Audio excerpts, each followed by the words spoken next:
Unseeded Sloane Stephens completed a spectacular return from injury by beating fellow American Madison Keys to win the US Open at Flushing Meadows.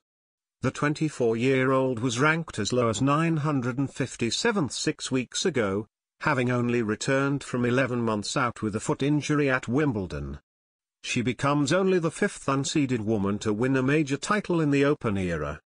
Both women were making their Grand Slam final debuts, and their combined ranking of 99 was the lowest for a US Open final since the rankings began. Close friends since childhood, they shared a long hug at the net after Keys netted a forehand on the third match point.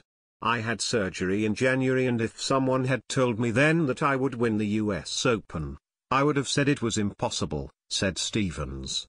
"This journey has been incredible and I wouldn't change it for the world. Madison is one of my best friends on tour. I wouldn't have wanted to play anyone else. I told her that I wished it could have been a draw." Keys, who was playing with her right thigh heavily strapped, said, "Sloane is truly one of my favorite people and to play against her was special. I obviously didn't play my best tennis and Sloane was very supportive.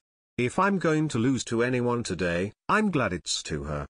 The first American woman from outside the Williams family to win a major singles title since Jennifer Capriati at the 2002 Australian Open, Stephens collected £2.84 million in prize money. Keys, 22, had played superbly to win her semi-final against Coco Vandeweyer, making 24 winners to just 9 errors and moving to the top of the aces chart with a display of controlled power. Stephens had come through a far more tense encounter against Venus Williams, with her athletic defensive skills all the more remarkable as her foot had been in a protective boot as recently as May. It was her calm consistency that prevailed in a final that became something of a horror show for Keys.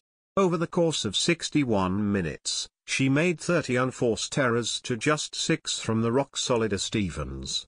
After the first 4 games went quickly with serve, Keys was broken when a forehand flew long, and a similar error gave up the set after half an hour. Keys offered up another opportunity early in the second with a willful backhand volley, and Stephens grabbed her chance with a rasping backhand winner followed by a cross-court forehand. The final appeared as good as over when Keys double faulted to fall 4-0 down, and even when she finally earned break points, 3 of them at 0-40 after 47 minutes, Stephens would not buckle. The third of them was seen off with a dart to the net and a confident forehand volley, leaving Stephens to serve for the match. There was a final flurry of resistance from Keys, but she could only find the net on match point number 3, as Stephens reeled off 8 games in a row to clinch her first major title.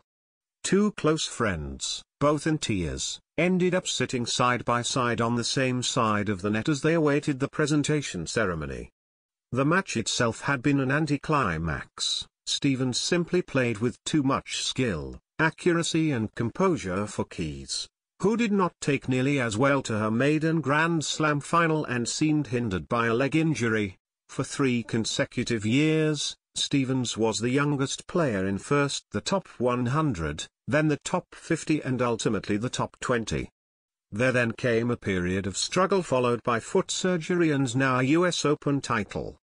The next chapter is hard to predict, but she will next week return to the world's top 20 and forever be viewed in a different light by her fellow professionals,